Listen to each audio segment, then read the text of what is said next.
Dude, I ride the bicycle 2 hours a day too.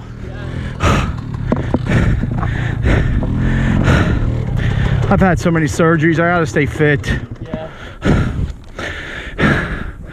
I get it. I get it. Shit, where's your thing? Especially these deep sands like last week when we were at Interlaken. Or the week before. Jim, that didn't look too bad, but I think that the majority of your troubles come from putting in the dirt. Foot depth. So when we talk about keeping everything tight and right, keeping it high and tight. Because when it does, Oh shit. foot dab one is a high risk of injury. You know, that's why so many guys tear their knees doing this stuff. Right. But then two, all hell breaks loose. You know, as far as it upsets the bike, it knocks the center of gravity.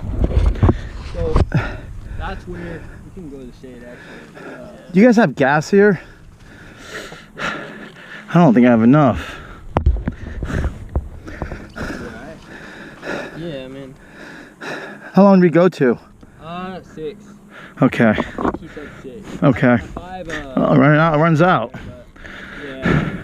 But if you can focus on keeping that inside leg high and applying pressure to the bike. When I talk about, I was talking about tight feet before. There's tight knees, tight everything. Like, you know, you squeeze the bike with the low body to control it, really. Well, when you apply pressure from the inside leg to keep the thing tight, you automatically, as a byproduct, have to counter it with pressure from the outside. So, if you focus on keeping that inside leg high and tight, it'll go hand in hand with a tight outside leg too, applying pressure and making traction. So that's where I think a lot of your benefits come from foot dabs, really. Okay. And Mark, I see that with you too, actually. Yeah. How do you feel though? Is there anything that you feel like specifically? Or? I think I'm not my head over the bars enough in that loose stuff up there. I keep not committing to the ruts up there. And then, Yeah. you know, then when I came forward, I said, man, what am I doing? I said, okay. Now I'm trying to think of too many. I shouldn't be thinking at all. Then it Yeah. seemed to like stay in there. You know, so keeping the head over the handlebars. That's my favorite. This turn and that turn. Over The there? back, yeah, that one's Yeah. nice. Like I said, this one here I'm feeling better on. I'm just really concentrating, trying to get my feet, you know, balls of my feet over that after that jump. Make sure I'm set up before I start moving down and unweighting the bike and stuff. So we talked about, I'm not sure if you're here yet, Jim, but keeping the head over the handlebars, like right over the bars. And it's going to do a number of things, but one, it's going to put you in a stable position, like head over the bars, butt back. That keeps your back flat. Right. And then you hinge at the hips, everything tight. Now, when the bike reacts, if you get a kick, that allows you room to counter it and come back.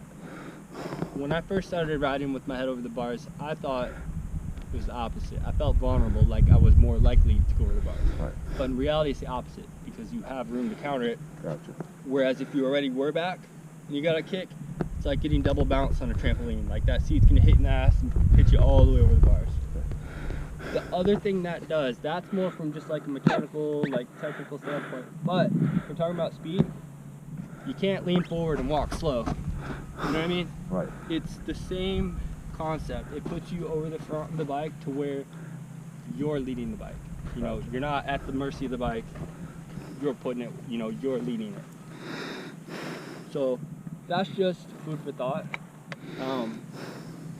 To explain a little bit more why we talk about that. When I first started, so the way I wound up down here, I'm from Iowa actually. I've been down here for 6 months. Oh, But I stopped racing myself. I stopped racing 2 years ago. But the 6 years prior to that, I trained with Brad the whole time. I was racing Supercross and Outdoor Nationals. That's like what I was doing.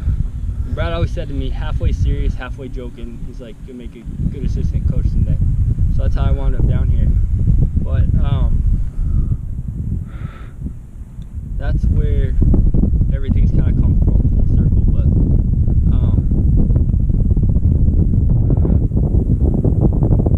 shit. I lost Okay. my- no, we do it all the time. I was going- Shit, we do it all the time. How about on When you get older, it's called CRS. Can't remember shit. I was going somewhere specific with it. It only gets worse. I'm still learning on this end of things. Like, it's been a learning curve for me being on this side. thinking about the next thing you want to talk about? Yeah. How am I doing on this one right now? Better.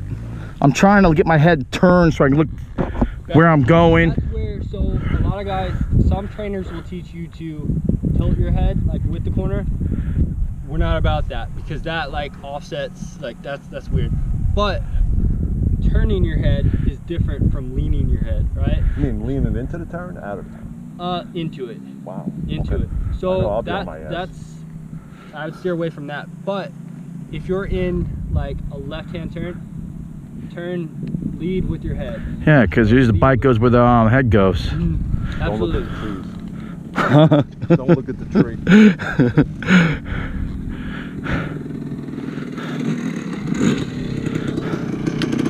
Time is it? 4:46. So we got 15 more minutes.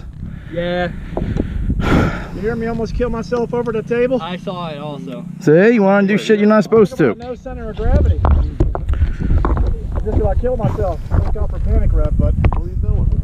Trying to jump it. too far over the bars. And I jacked it a little bit. I hit a kicker. I think he chopped it out Did a I little, chop it? a little bit. So a bunch of goon moves. Just a basically. little bit, but that's all it took. Like, All it ever takes. Where this is, right here. Saw the balloon bring up. Yeah, this big one. The finish line jump.